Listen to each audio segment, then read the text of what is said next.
오늘 예배에 참석하신 모든 분들을 주님의 이름으로 환영하고 축복합니다. 우리 밝은 교회는 성경적인 교회인 신약교회 회복을 위해 비신자를 전도하여 제자 삼는 일을 교회의 사명으로 알고 여기에 집중하는 교회입니다. 오늘 예배를 통해서 구주이신 예수님을 만나시고 하늘의 복 많이 받으세요.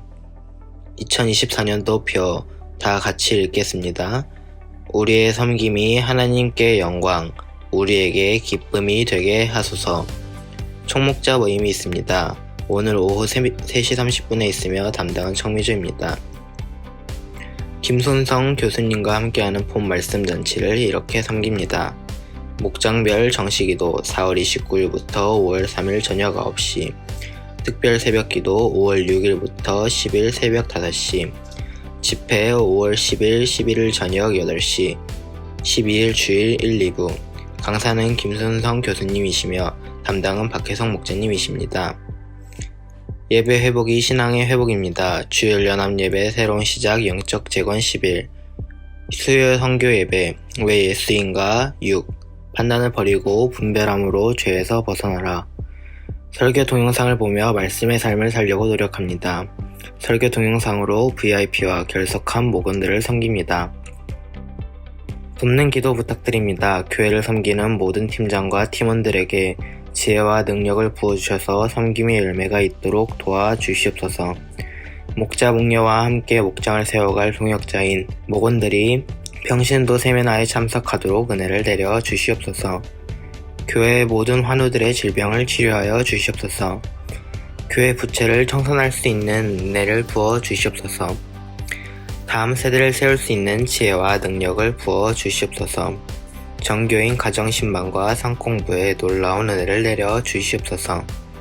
교회 청소 섬김 목장입니다. 4월 27일 두마게티 목장, 5월 4일 치앙라이 목장. 교회 중식 섬김 목장입니다. 4월 28일 용인 목장, 5월 5일 쉼터 목장. 암송 구절입니다. 고린도후서 5장 17절. 누구든지 그리스도 안에 있으면 그는 새로운 피조물입니다. 옛것은 지나갔습니다. 보십시오, 새 것이 되었습니다. 고린도후서 5장 17절 말씀. 아멘.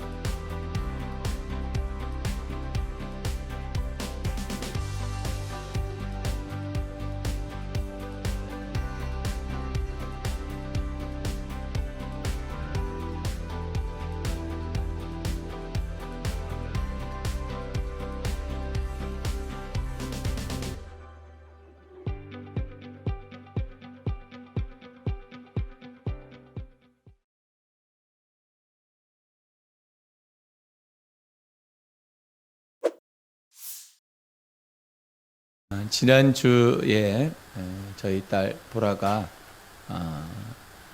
처음으로 미사리에서 경기를 했어요. 그래서 가까운 곳에 있어서 경기를 갔다 왔는데 이번에 세 종목을 출전했는데 세 종목 다 메달을 땄습니다. 그래서 이게 은메달입니다. 은메달. 4인 경기였는데 동메달입니다. 동메달을 받았습니다. 어떤 애는 양말도 신지 않고 맨발로 카누를 타면 이렇게 복장을 하더라고요. 요거는 금메달입니다. 2인 경기에 나갔는데 금메달을 받았습니다. 이거는 원래 은메달인데 사진 찍을 때 같이 올라가 있어요. 그래서 1등 자리에 있는데 이번엔 금은동을 골고루 다 땄습니다. 그런데 이제 이렇게 할 수 있었던 게 나중에 간증을 들어보니까 지난주 제가 설교하실 때 긴장을 풀어야 된다 그런 게 했잖아요. 지금까지 이제 자기 실력보다 이렇게 나오지 않았던 이유 중에 한 가지가 연습할 때는 그 기록이 되는데 꼭 경기에 나가면 기록이 조금씩 부족해요. 그래서 왜 그럴까 그랬더니 긴장을 해가지고 그래서 긴장을 풀어야 된다. 제가 이제 교회 못 나오면 설교 동영상 보고 너 말씀 가운데 나가야 된다. 또 집에서 저하고 1대1로 하기도 하고 그렇게 예배를 드렸어요. 근데 이번 경기처럼 편하게 경기한 적이 없대요. 그래서 긴장을 풀어야 된다는 이 말에 본인이 긴장을 풀고 했더니 놀라운 은혜가 있었습니다. 여러분 기도해 주시고 또 응원해 주셔서 좋은 결과가 있지 않았을까 그런 생각됩니다.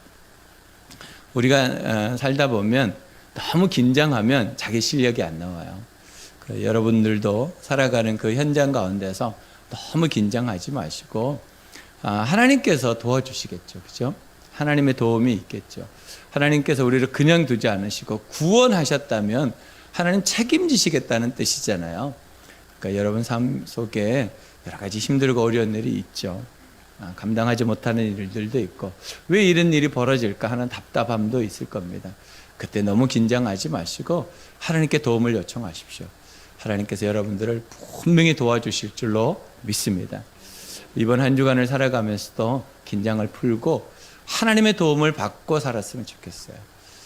그래야지 우리의 삶이 조금 더 기쁨이 가득하지 않겠습니까? 우리의 생각과 다른 일들이 벌어져요. 우리가 기대하지 않은 일들이 벌어져요. 그럼에도 불구하고 우리가 하나님 앞에 긴장을 풀고 하나님 도와주십시오. 하나님 함께해 주십시오. 그 고백을 하면서 살아가시기를 주님의 이름으로 축복합니다.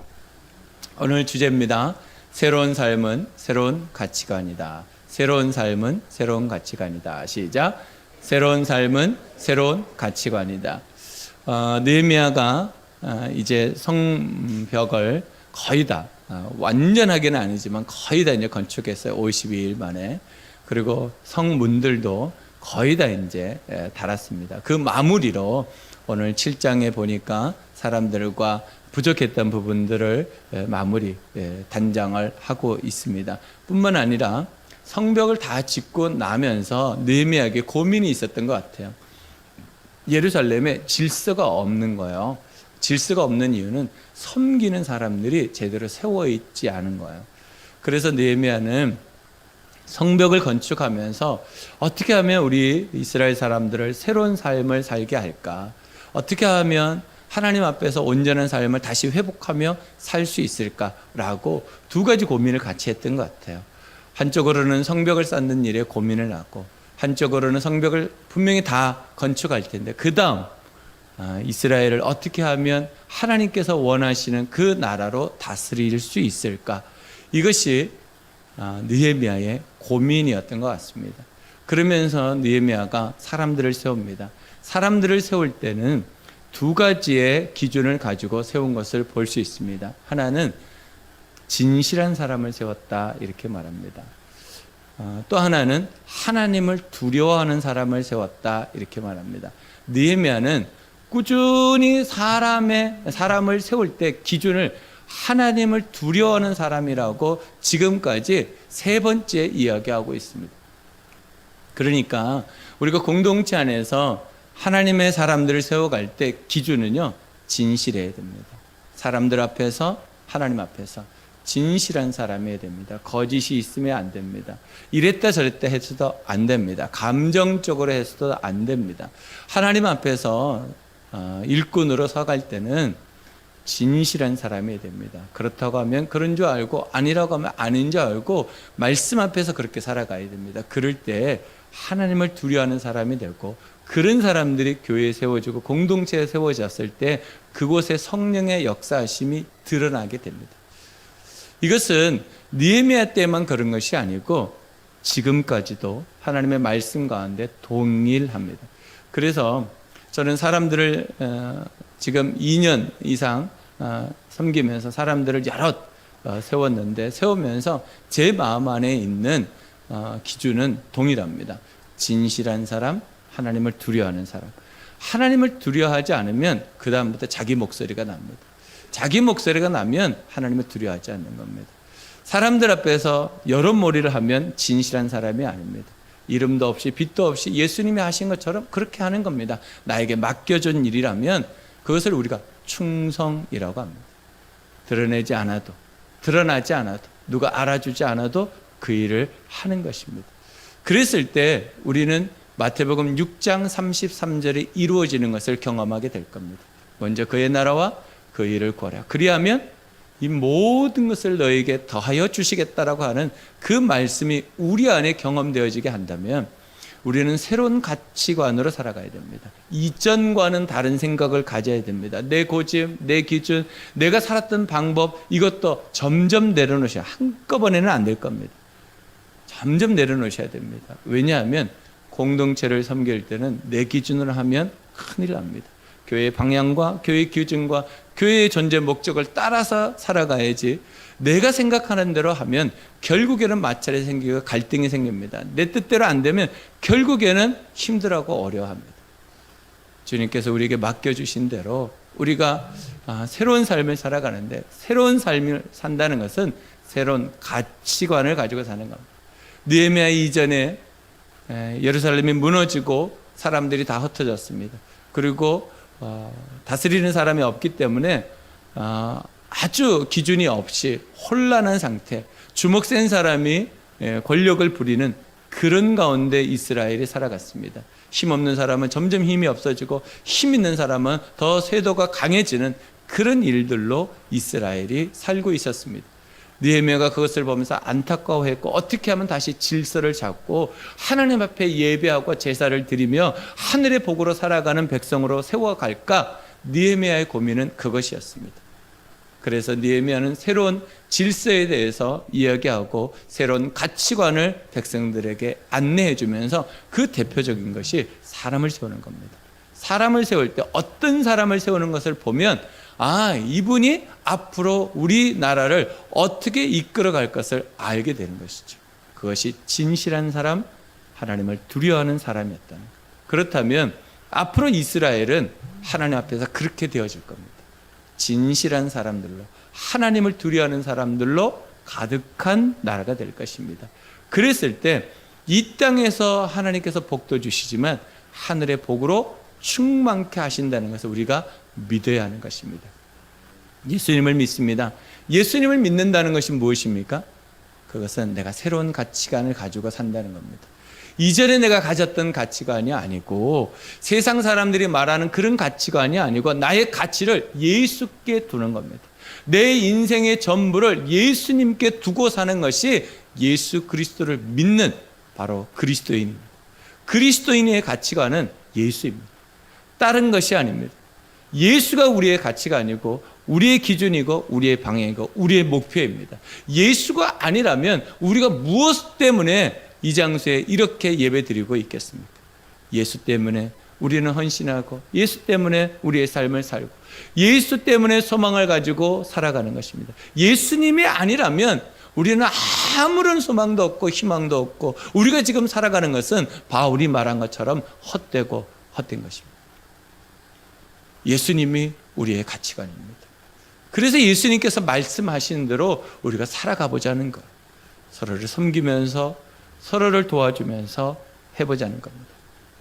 제가 지난주에 어떤 목사님 강의를 이렇게 들었는데, 그분이 설교 시간에, 울산에 있는 목사님이신데 설교 시간에 그랬다는 거예요.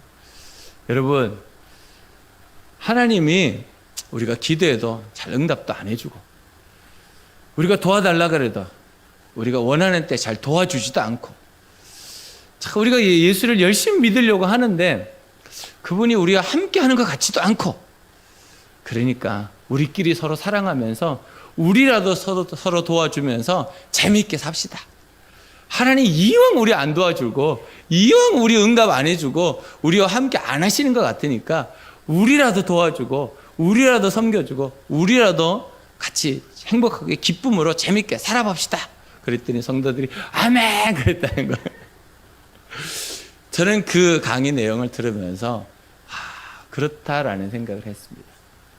우리가 하나님께 기도는 하지만 또 하나 하나님께서 세우신 이 공동체가 우리에게 힘이다라는 생각을 했습니다.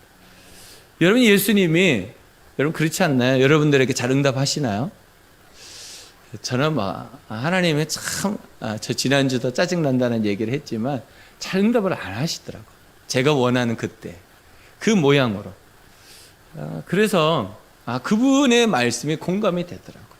여러분, 하나님께 기도하는데 응답을 안 하시잖아요. 그러면 우리끼리 살아보자, 그런 마음으로 여러분 가정에서도 여러분끼리 행복하게 지내요. 괜히 하나님 붙잡고 막 힘들어하지 말고 이왕 안 하시는 거 우리끼리라도 재밌게 지내야 될 거 아니에요. 그래서 공동체를 삼아 주셨으니까 여러분 서로 보이면 내가 도와줘야 되겠다, 내가 섬겨줘야 되겠다. 내가 기도해줘야 되겠다. 내가 옆에서 기쁨으로 내가 어떻게 해줘야 되겠다. 그 마음 가지고 살면 그게 응답이 아닐까 싶어요. 그래서 여러분 삶 속에 새로운 가치관이 좀 생겼으면 좋겠습니다. 세상 사람들과 다른. 우리가 예수 믿는 사람으로서 서로 돕고 서로 재밌게 서로 행복하게 살아가는 그런 공동체를 만들 수 있다면 참 좋겠다. 그런 생각이 듭니다. 저는 그럴 때 우리 교회가 지금 다니는 우리들이 행복할 때 우리 교회에 누군가가 왔으면 좋겠다. 그런 마음이 들지 않을까요? 우리 교회 진짜 밥이 너무 맛있는데 밥이라도 함께 먹이고 싶다. 오늘 점심 부담스러울 수도 있는데 아니 진짜 저는 어디 가도 우리 교회 점심 식사 시간을 자랑하거든요. 근데 아니 점심 한 끼 먹기 위해서라도 누군가를 초청할 수 있는 교회라면 좋지 않겠어요? 아니 우리 교회 얼마나 멋있어요. 계절마다 꽃이 있고 열매가 있고 언제든지 좋은 공기가 있는 이곳 자랑할 수 있지 않을까요? 서로 보면서 인사하고 서로를 알아주고 위해주고 기도해주는 그런 교회, 정말 새로운 가치관이 있는 교회가 아닐까요? 우리가 가치관이라는 말을 써서 거창한 것 같지만 사실은 서로 행복하게 지내면 됩니다. 가정 안에서도 행복하게 지내고 목장 안에서도 행복하게 지내고 교회 안에서도 서로가 서로를 위해서 행복하게 지내면 그게 새로운 가치관입니다. 그 중심이 분명하면 되죠. 예수. 그 중심이 예수이면 됩니다. 그래서 여러분 삶 속에 이 새로운 삶이 새로운 가치관이다. 이 가치관을 내가 가지고 살자. 예수님이 기뻐하시는 일이라면, 예수님이 좋아하시는 일이라면, 예수님이 원하시는 일이라면 내가 해보자. 그 마음을 가지고 사는 것이 새로운 가치관입니다. 느헤미야도 그 마음으로 이스라엘 백성들을 섬겼습니다. 도비아라고 하는 사람 때문에 얼마나 힘들고 어렵습니까?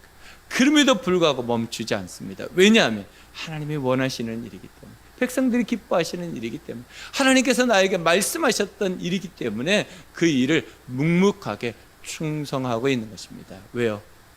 느헤미야에게는 새로운 가치관이 있었기 때문입니다. 여러분들이 섬기는 일들 쉽지 않을 겁니다. 어려울 겁니다. 내가 생각한 거하고는 다를 수 있을 겁니다. 그럼에도 불구하고 여러분 충성해 보십시오. 분명히 하나님의 말씀이 여러분들에게 이루어질 겁니다. 하나님께서 여러분들을 그냥 두시지 않을 겁니다. 저는 그것을 믿습니다. 우리 딸이 금운동을 땄을 때 저는 그렇게 생각했거든요. 야, 하나님께서 응답하시는가. 드디어 이것도 미사리에서. 이거 벽돌 한 장을 쌓기 때문에 한 장 한 장을 쌓아가면 언젠가는 완성이 됩니다. 느헤미야를 통해서 우리가 깨닫는 게 그거잖아요. 52일 전에 돌 하나 쌓은 것이 52일 후에 성벽이 되었다는 거. 여러분 지금부터 돌 하나하나 쌓아가면 언젠가는 완성이 되는 날이 있을 겁니다. 내 때의 완성이 안 될 수도 있습니다. 우리 자녀의 때의 완성이 될 수도 있습니다. 그것이 또 지나서 완성이 될 수도 있습니다. 그러나 우리 때에는 내가 돌 하나 쌓는 것, 그것을 목표로 해서 삼으시면 참 좋겠습니다. 그것을 성경은 충성이라고 말합니다. 내 때에 완성되지 않을 수도 있습니다. 하지만 돌 하나 쌓는다, 벽돌 하나 내가 쌓는다, 그 마음으로 여러분 섬겨가시면 하나님의 놀라운 은혜가 있을 줄로 믿습니다. 이것이 새로운 가치관입니다. 큰 것이 아닙니다. 우리가 주님 앞에서 그 중심을 바로 하고 주님 앞에 벽돌 한 장 내가 잘 쌓는다, 그 마음으로 살아가는 것. 어떻게 하면 우리 성도들을 더 섬길 수 있을까? 어떻게 하면 내가 더 세울 수 있을까? 그 마음으로 해가는 것. 그것이 새로운 삶을 사는 새로운 가치관을 가진 사람들인 줄로 믿습니다. 이게 뭘까요? 말발굽, 우리가 보통 편자라고 말합니다. 우리 가정교회에서는 이 예화가 아주 유명하죠. 주인이 한 달 동안 여행을 가게 됐습니다. 그 제자에게 오리지널 편자를 하나 맡깁니다. 그리고 이렇게 말합니다. 내가 올 때까지 이 편자를 기준으로 해서 만들어줘라. 꼭 그렇게 해라. 그랬더니 제자가 네, 그렇게 하겠습니다. 꼭 이것으로 만들겠습니다. 하고 한 달 뒤에 왔더니 난리가 났어요. 왜 그랬을까요? 주인이 준 편자 가지고 하나를 만들었어요. 그랬더니 하나 만든 것을 또 기준으로 또 하나를 만들었어요. 그러니까 한 달 동안 기준이 흐트러져 버립니다. 왜냐하면 오리지널을 내려놓고 가리지널을 가지고 한 거예요. 그러니까 나중에 이 단골들이 찾아와서 주인한테 하소연을 하는 거. 내가 지금까지 당신하고 같이 이렇게 거래한 것이 한 번도 기준이 틀린 적 없어서 내가 이렇게 했는데 어떻게 이렇게 할 수가 있느냐. 그래서 막 하소연을 합니다. 그래서 나중에 알고 보니까 그렇게 된 거예요. 주님께서 우리에게 맡겨준 교회가 있습니다. 그것이 신약교회입니다. 신약교회가 흘러오면서 많이 흐트러졌습니다. 오리지널 교회가 신약교회인데 이 오리지널 교회가 흘러가면서 가리지널 교회가 되어버렸어요. 우리한테 오리지널을 맡겼는데 이 오리지널을 내려놓고 내가 만든 편자를 가지고 계속 만들다 보니까 지금은 신약교회의 모습은 사라지고 이게 어느 때의 모습인지 모를 정도로 교회가 기준이 이상하게 되었습니다. 우리가 그것을 바라보면서 20년 전에 10월 17일이더라고요. 우리 교회가 가정교회 시스템을 받아들이고 그때부터 신약교회 회복을 외치면서 20년을 왔습니다. 우리가 다시 한번 정리해야 되지 않을까. 그것은 우리가 지금 하려고 하는 것은 영혼을 구원하는 일에 교회가 집중하자는 것. 그래서 영혼들이 우리 교회에 들어올 때 문턱을 최대한 낮추는 것을 기준으로 합니다. 그래서 오늘과 다음 주 칼럼을 그것에 대해서 기록했습니다. 어떻게 하면 문턱을 낮출까? 어떻게 하면 새로운 사람들이 우리 교회에 들어올 때 편안하게 정착할 수 있을까? 어떻게 하면 우리 교회에 들어왔을 때 불편함이 없을까? 그것을 고민하고 애쓰는 것이 신약교회 회복입니다. 그것이 작은 섬김입니다. 그것으로부터 시작하는 것입니다. 그리고 들어온 그 성도들을 어떻게 하면 주님의 제자로 세워갈까? 이것이 우리의 고민이고 우리의 목적이고 우리의 목표입니다. 우리의 섬김이 될 것입니다. 그러니까 우리가 될 수 있으면 오리지널 교회를 따라가는 교회가 되어야 됩니다. 신약교회, 성경적인 교회를 우리가 어떻게 하면 회복할까? 그래서 목장을 하는 겁니다. 그래서 주일 연합 예배를 드리는 겁니다. 그래서 헌신대에 나와서 여러분들이 들은 말씀을 결단하고 헌신하라고 부탁을 드리는 겁니다. 어떻게 하든지 삶공부에 들어오셔서 하나님의 말씀을 정기적으로 배워가야 됩니다. 근데 우리의 마음 가운데 어느 순간 하나님의 말씀을 들을 때 나 이거 아는데 안다라는 착각에 빠지면 내가 살고 있다라고 하는 오해에 빠집니다. 아는 것이 사는 것이 아닙니다. 아는 것은 그냥 아는 것뿐입니다. 우리는 아는 것을 중심으로 하지 않습니다. 그래서 성경 공부라고 하지 않고 삶 공부라고 하는 것입니다. 살아내야 하는 것입니다. 말씀을 들었다면 그 말씀을 살아내기 위해서 수고하고 애를 쓰는 겁니다. 그래야지 오리지널을 지켜줍니다. 이것이 지금 이 시대에 맞지 않을 수도 있습니다. 어려울 수도 있습니다. 버거울 수도 있습니다. 그렇지만 이 길을 가야 합니다.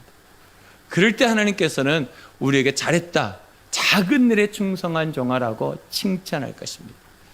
여러분 오리지널을 따라간다는 이 자부심을 가지시고 여러분 목장을 섬기시고 여러분들 안에 VIP 명단이 있다면 그 명단을 계속 불러가면서 기도하십시오. 언젠가는 돌아올 겁니다. 언젠가는 돌아올 겁니다. 하나님께서 도와주실 겁니다. 그래서 여러분 삶 속에 이 오리지널을 꼭 여러분 가슴에 품고 살아가시길 주님의 이름으로 축복합니다. 그럼 어떻게 새로운 가치관을 가지고 살 수 있을까요? 이게 우리의 숙제잖아요. 그럼 어떻게 새로운 가치관을 가지고 살 수 있을까?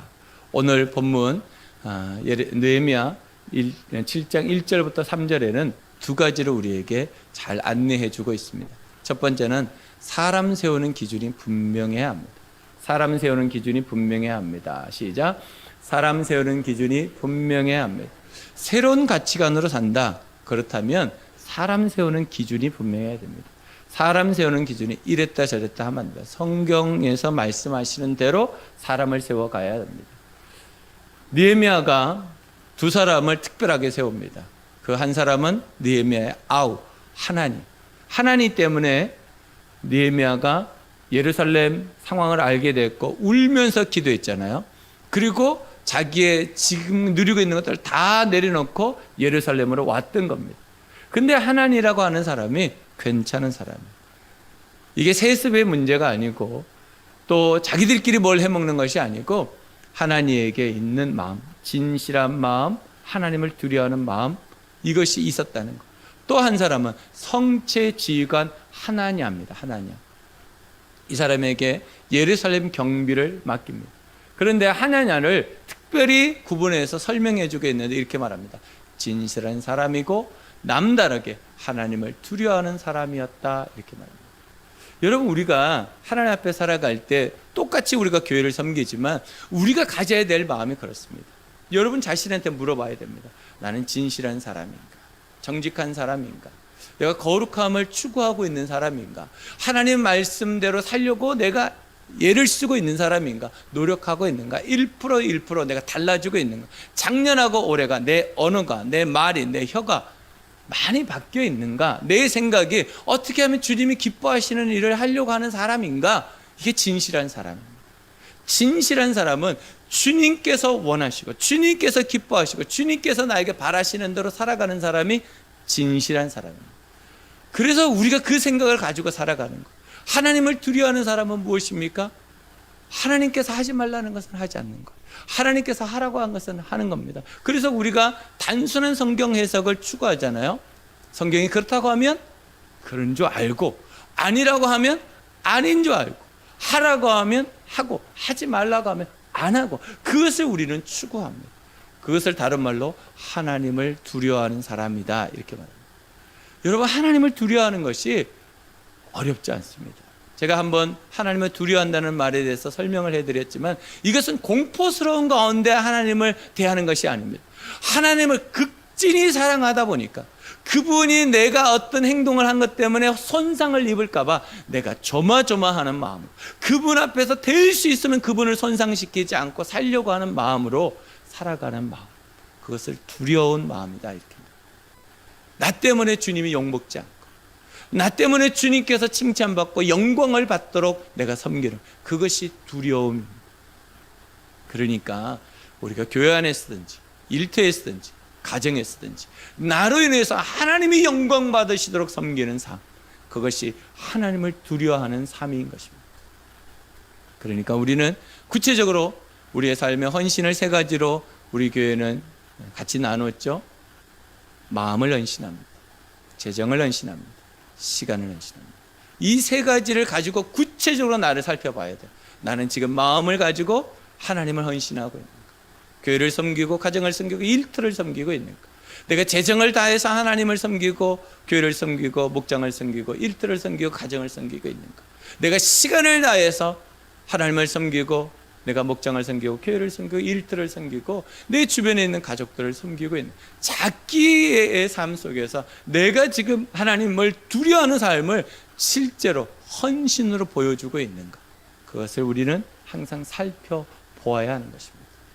느헤미야는 그것을 살펴보았을 때 하나니와 하나냐를 선택하고 세웠던 것입니다.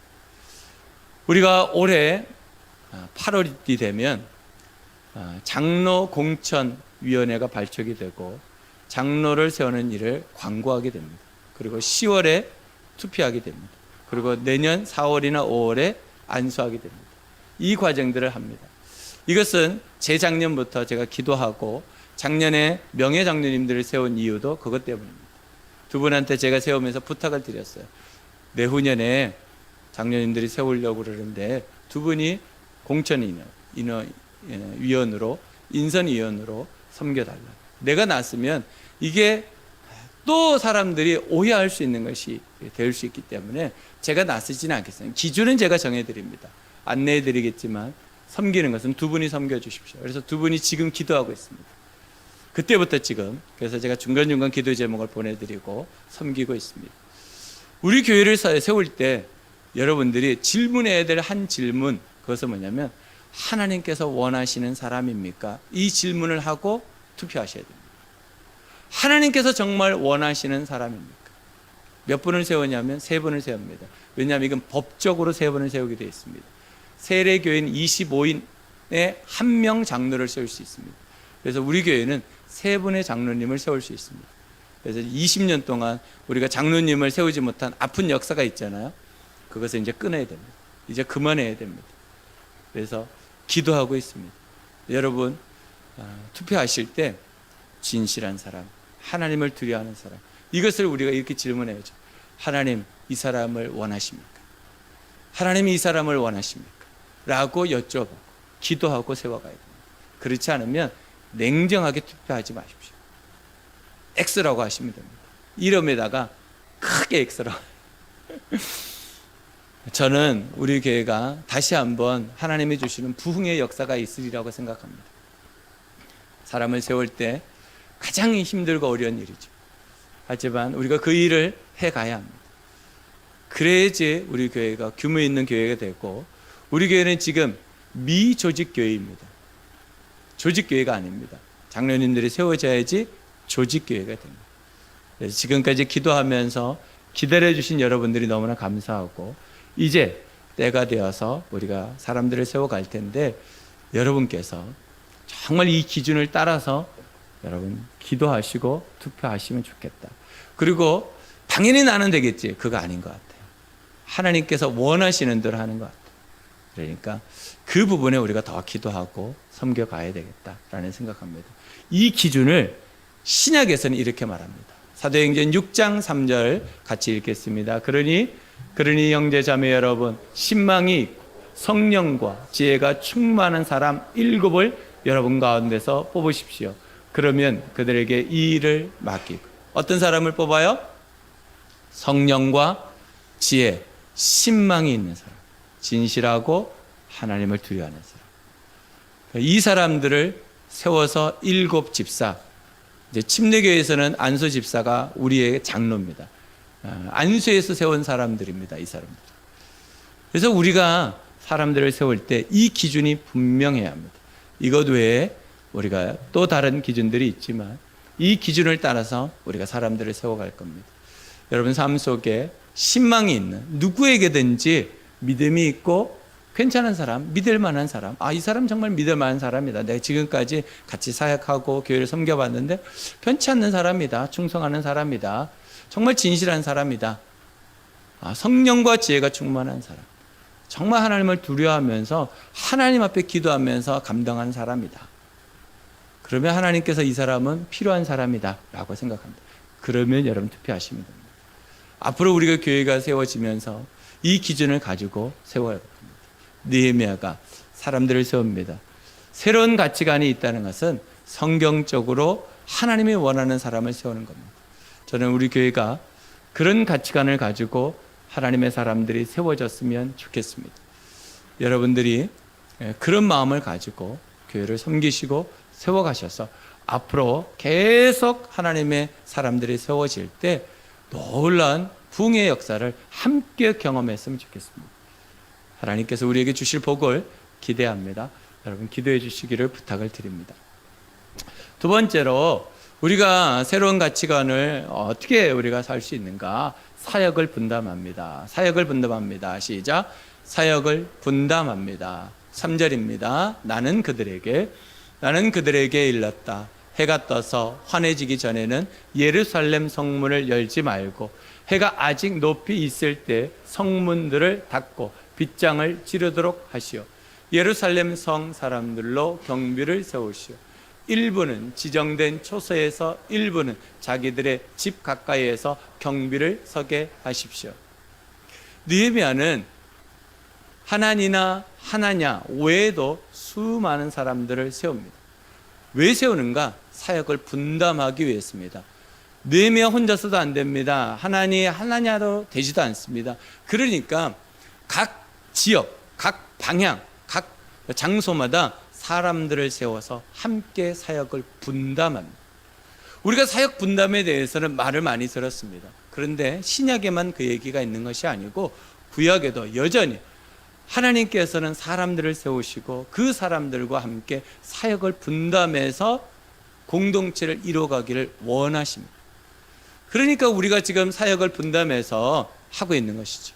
어제도 교회 대청소를 하는데 사역을 분담했습니다. 저도 담당자에게 저는 무슨 일을 할까요? 했을 때 컨펌을 받고 이 일을 하시면 좋겠습니다. 그래서 그 일을 저도 한 거예요. 각자가 맡은 자리에서 각자가 주어진 일들을 열심히 감당하는 것, 그것이 사역 분담입니다. 그것을 통해서 우리가 하려고 하는 목적은 하나입니다. 어떻게 하면 사역 분담을 해서 영혼을 구원할까? 어떻게 하면 사역 분담을 해서 제자들을 세워갈까? 그것이 목적이지, 사역을 분담만 하면 의미가 없습니다. 사역의 분담의 목적이 뭡니까? 어떻게 하면 영혼 구원하는 일에 이 사역 분담이 효과적일까? 만약 그렇지 않다면 그 사역을 내려놓는 것이 맞습니다. 조정이 되는 것이 맞습니다. 조율되는 것이 맞습니다. 그러니까 우리 교회에서 어떤 사역이 만들어졌다, 그 사역이 되어진다 라고 했을 때는 영혼 구원과 제자 양육으로 되어지는가 아닌가를 항상 살펴봐야 됩니다. 그 질문을 던져서 답이 안 나오면 그것을 내려놔야 됩니다. 만약 그것을 위해서 필요하다면 언제든지 우리는 사역을 만들어서 함께 합니다. 그래서 그 일에 적당하고 알맞은 사람들을 세워서, 그리고 그 일을 할 수 있도록 도와줘서, 우리는 어떻게든지 성공시키는 섬김이잖아요. 세워진 사람을 홀로 두지 않고 어떻게든지 옆에서 세워서 성공하도록 돕는 겁니다. 그래서 사역은 분담하는 겁니다. 그래서 혼자서 무엇인가 하려고 하지 마십시오. 사역을 분담합니다. 그저께 금요일 날 우리 쉼터 목장에 우리 김미경 집사님이 평세에 참여했습니다. 평세를 보통 가면 금요일 날은 차량 운행하는 일들이 쉽지 않습니다. 그래서 보편적으로 제가 차량 운행을 합니다. 그래서 제가 가정교회 사역부장님한테도 될 수 있으면 우리 교회에서 1시간 정도 떨어진 곳으로 장소를 정해 주십시오. 평세 신청할 수 있는 장소를 정해 주십시오. 그렇게 제가 매뉴얼을 말씀을 드렸습니다. 왜냐하면 제가 시간을 낼 수 있는 게, 일단 움직이면 3시간, 4시간을 섬겨야 돼요. 그러니까 너무 멀리 가면 막 울산을 간다든지 부산을 간다든지 그럼 하루를 다 써버려야 돼요. 그래서 그거는 안 된다. 그래서 1시간 안에, 수도권 안에 교회들이 많기 때문에 그 교회를 정해 주십시오 해서 이번에 양주 주원교회를 갔어요. 이제 갈 때 우리 목자님이 원래는 스케줄이 있어서 못 가신다고 했다가 스케줄이 조정이 된 거예요. 진짜 하나님의 은혜로. 그래서 같이 이제 가며 오며, 4사람이 이제 집사람과 같이 가며 오며 차 안에서 이야기하고 같이 간증들을 참 많이 했습니다. 너무너무 감사하다. 그리고 어제는 청소를 하고 있는데 또 중간에 이제 또 섬겨야 되잖아요. 격려 방문을 하는데 목사님 이제 혼자 가실 수밖에 없는 거예요. 그래서 제가 갈까? 그러다가 또 제가 교인들 다 나와서 청소하는데 또 제가 안 보이면 또 성도들이 또 그럴까 봐서 원래는 제가 가려고 그랬어요. 같이 목사님 모시고 가려고 그랬는데 제가 있는 게 좋겠다 그래가지고 제가 그래서 내려놨죠. 그 대신 이제 집사람을 파송했죠. 그래서 집사람하고 우리 김인수 목자님하고 두 분이 가셔가지고 잘 격려하고 그러고 왔습니다. 오늘은 이제 목장 식구들이 가서 이제 마무리하잖아요. 가서 수고했다고 축복해주고 또 모시고 오는 일을 또 섬기시려고 일부 예배를 같이 드리고 있습니다. 이게 뭘까? 사역분담입니다.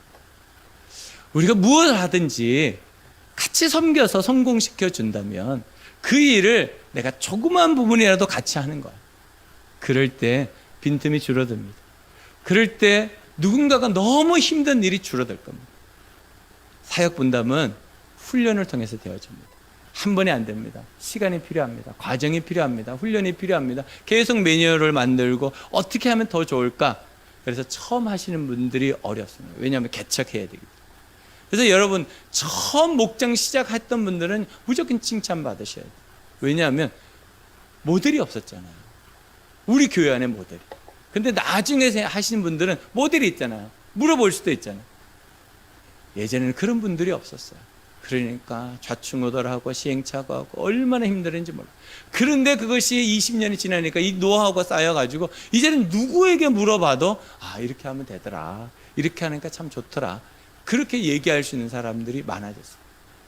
왜냐하면 사역 분담을 통해서 그렇게 된 것입니다. 여러분 우리 교회가 정말 아름답고 정말 여유롭고 행복한 교회가 되려면 사역 분담을 잘해야 됩니다. 그래서 여러분들에게 맡겨준 거 여러분들이 그것을 잘 감당하시면 됩니다. 그럴 때 우리 교회가 빈틈이 줄어들고 누가 와도 참 따뜻하다, 좋다, 행복하다. 참 이 교회 다니는 게 참 좋겠다. 그 말을 하지 않겠습니까? 여러분들이 지금 섬기고 있는 그 섬김이 작은 것이 아닙니다. 굉장히 큰 것을 해주고 있는 겁니다. 굉장히 놀라운 것을 해주고 있는 겁니다. 여러분의 섬김을 주님의 이름으로 축복합니다. 주님께서 분명히 응답하시고 여러분 삶 속에 주시는 놀라운 복이 있을 줄로 믿습니다. 사역 분담은 하나님께서 우리에게 맡겨준 선물입니다.